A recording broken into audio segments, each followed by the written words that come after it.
For countless years, my parents draped their affection solely on my twin, my birthdays dissolving into silence, while now, in the aftermath of a brutal car crash, they demand that I shoulder their soaring medical expenses. At 23, I stand as a young woman with a twin sister named Allison, though any remnant of camaraderie has long withered, leaving us both locked in silence with each other and with our indifferent parents. Once, despite the bitter wounds of neglect, we exchanged occasional words, yet for the past 2 years, I withdrew into solitude, and not a single tentative olive branch came from them, until now.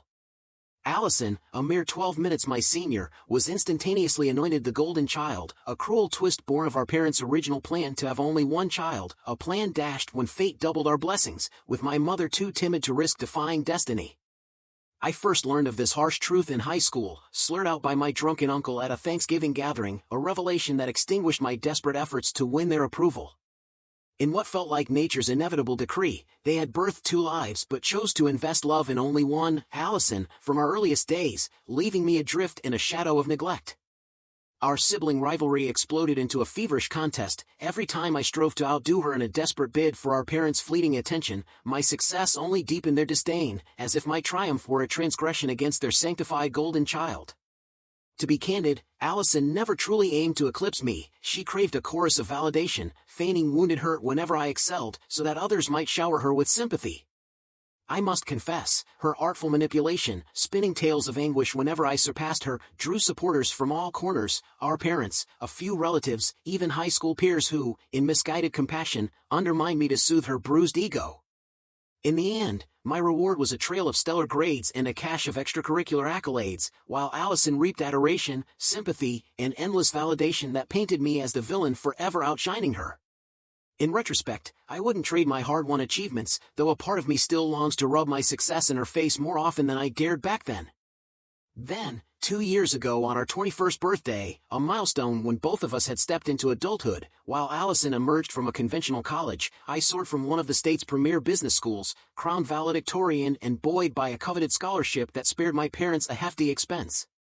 Call me unorthodox, but I genuinely anticipated a surge of pride from them. Instead, they dismissed my triumph, their gaze fixed solely on Allison, whose future was mired by barely scraping through.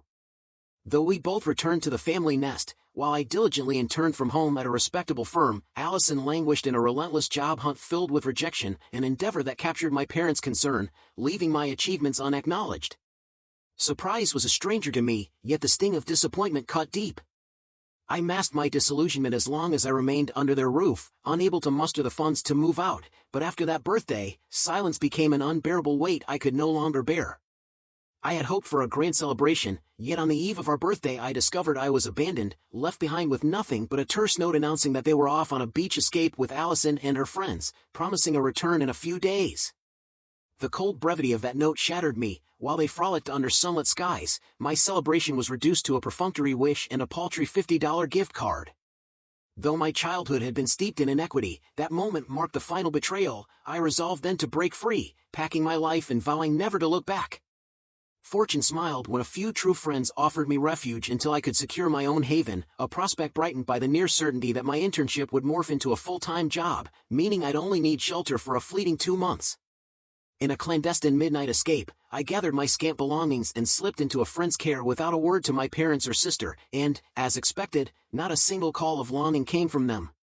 I did receive a call on my birthday, a hollow ring devoid of warmth, simply informing me they'd soon return and suggesting I summon a plumber for a leaky tap.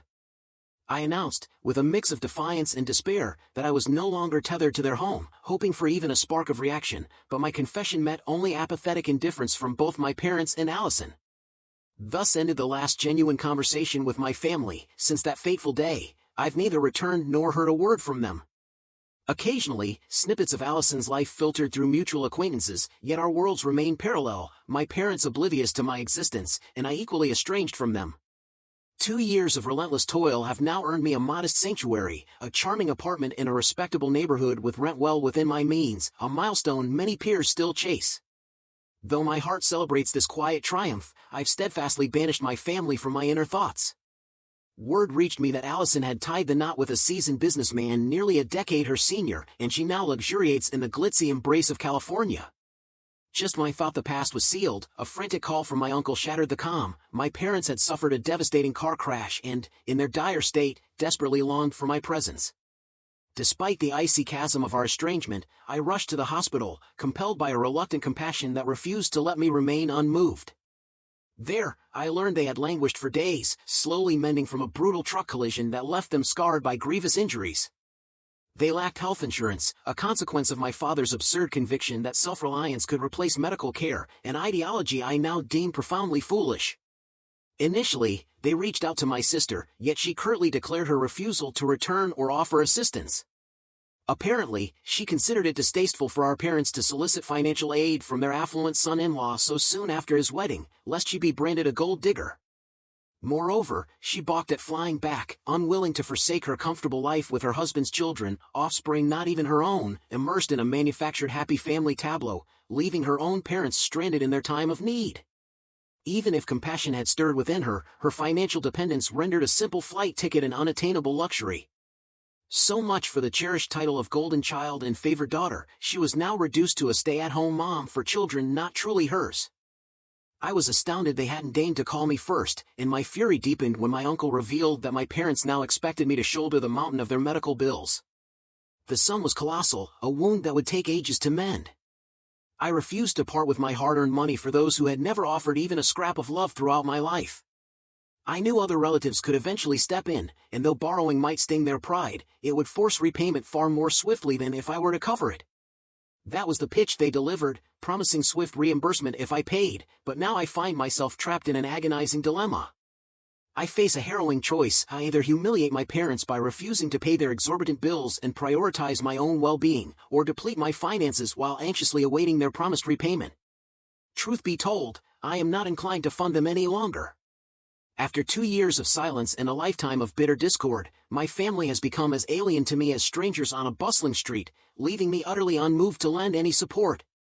Yet the thought of being as callous as Allison looms, a bitter irony that forces me to ask, am I truly the villain for refusing to help with their hospital bills after such a catastrophe?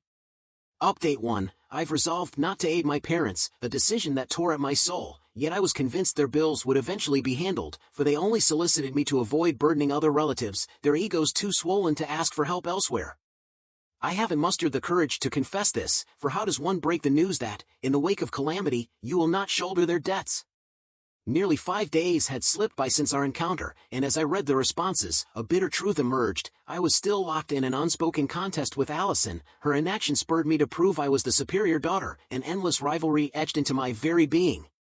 Many concurred that my parents' lack of health insurance was sheer folly. I agree. My father's prideful dismissal of insurance, neglecting even to cover his own car because he fancied himself an infallible driver, was absurd. They were fortunate that fate favored the truck driver's mistake, otherwise, the repair costs would have further drained their meager funds. Addressing the financial queries many posed, my parents live in a modest middle ground. They aren't rich, yet not destitute either. My father leads a sales division and my mother works in HR at a smaller firm. With neither Allison nor I depending on them anymore, their combined income is just enough for their own needs. Growing up, money was never a looming threat for us, yet extravagance was always out of reach. We dwelled in the middle, and that remained so. I still cannot fathom why they cannot settle their bills themselves when they can borrow money with promises to repay. They've offered no explanation, and I doubt I'll ever learn the truth. Update 2. I told my parents, with a heavy heart, that I would not cover their expenses. After a week of relentless calls and reaching my breaking point yesterday, I answered and explained that upon reflection, I felt no obligation to bear their burdens. Their reaction was a tempest of anger. My mother, her voice cracking through the pain of broken ribs, unleashed a torrent of accusations, branding me ungrateful, while my father coldly declared that I was no longer his daughter before disconnecting the call. Strangely, the sting of their words felt numb, for I had long ceased to feel the warmth of parental love. 2 years of deliberate silence, sparked by a forgotten birthday, had hollowed out the notion of parents in my life. So, I resolved to live as I have for the past 2 years, and even before, undaunted by their expectations.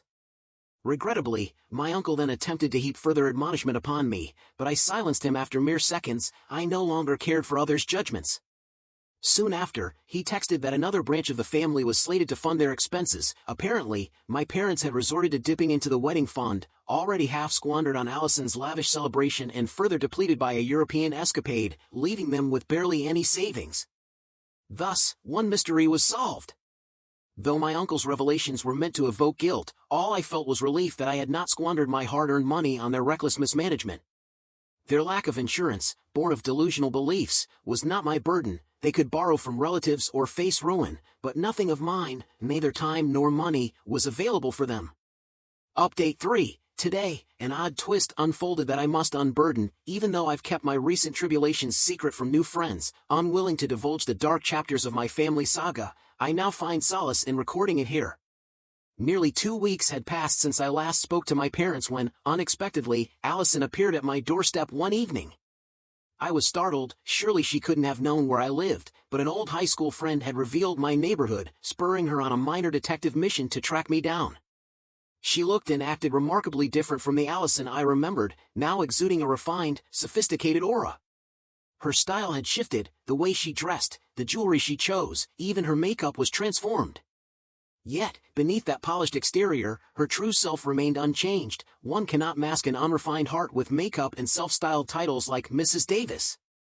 I let her in after her knock, surprised and curious about her visit. Over a bout of polite small talk, she launched into an unprompted monologue about her life, bragging about her fabulous existence as a stay-at-home mom to 2 toddlers, married to a wealthy man, with nothing to fret about except for her cuticles. I sat there, nodding politely through her tedious praises of traditional housewifery. She even urged me to follow in her footsteps, while I longed for her to cut to the chase. After an exasperating 15 minutes, she finally confessed that she had returned on her own volition because our parents had been desperately begging her to visit after the accident. They claimed they didn't need her money, only her presence. After 2 long weeks, she decided to come back and, seeing an opportunity to mend fences, expected me to reconcile with them in her stead. For a fleeting moment, hope stirred, but then she launched into a tirade about how our needy parents were disrespecting her new family.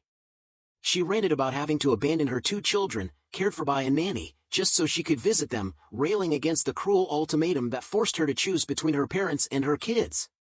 I still cannot understand why she insists on calling them her kids when they're clearly not hers. She divulged endless details about her marriage, hinting that her husband had likely married her to bolster his chances of gaining partial custody of his own children, rather than out of genuine love. Engaged in a bitter custody battle and as a full-time businessman, he had little time for his kids, circumstances exploited by his ex-wife, until he abruptly announced his engagement and impending remarriage, a twist that tilted the scales in his favor. Allison recounted all of this while boasting that she had saved those children, yet to my ears it sounded like a tale of exploitation. After all, they had scarcely known each other for a year before he proposed, a clear sign that genuine love was absent. Who falls in love so quickly, especially after a divorce? Yet she remained either blissfully ignorant or willfully blind to the truth, content to overlook his indifference in exchange for a fat bank balance, even if it meant playing the role of an elevated nanny. Moreover, she fumed at our parents for wanting her by their side after the crash, accusing them of stealing time from her new family, which consisted of a husband who scarcely loved her and 2 children, not biologically hers, who flourished equally well with their nanny. If ungratefulness had a face, it would undoubtedly be Allison's. I've never been a fan of our parents, but hearing her complain left me stunned. This was the very sister they had repeatedly chosen over me. Then she got to the point. She announced she would leave in 2 days. Although she'd promised Mom and Dad a month-long stay, she claimed she was already bored of their endless, 10th-time retelling of the accident and craved the freedom of home. Now she wanted me to bridge the gap with them, to step into her shoes as the emotional support our parents so desperately craved, a classic move of Allison manipulation that I recognized all too well. I offered a half-hearted promise that I'd try, though I knew deep down it was a hollow gesture. She laughed as she told me to keep in touch, though we both knew those words were empty. Truth be told, I felt a surge of relief at the thought of her departure. Her narcissistic chatter and tiresome tales of California parties, her stepchildren, and her indifferent husband made every minute with her a test of endurance. It was painfully clear that her husband's love was scant, and her children, who spent half their time with their biological mother, would inevitably gravitate back to her. But that was the life she chose, while I chose to forge a path far removed from this toxic legacy, one where my attention and sympathy are mine alone. Today has only reaffirmed that distancing myself from my parents and my sister was the right decision. Their selfish cruelty leaves them incapable of caring for anyone but themselves, especially Allison. I am deeply ashamed to be related to such callous souls, yet at last I have severed those ties, confident that they will no longer intrude upon my peace. Immediately after she left, I blocked Allison, and soon after, my parents and other relatives vanished from my contacts, ensuring a reprieve from their torment in the near future. I silently hope they never dare to reappear, for I am undeniably better off untethered from their relentless chaos.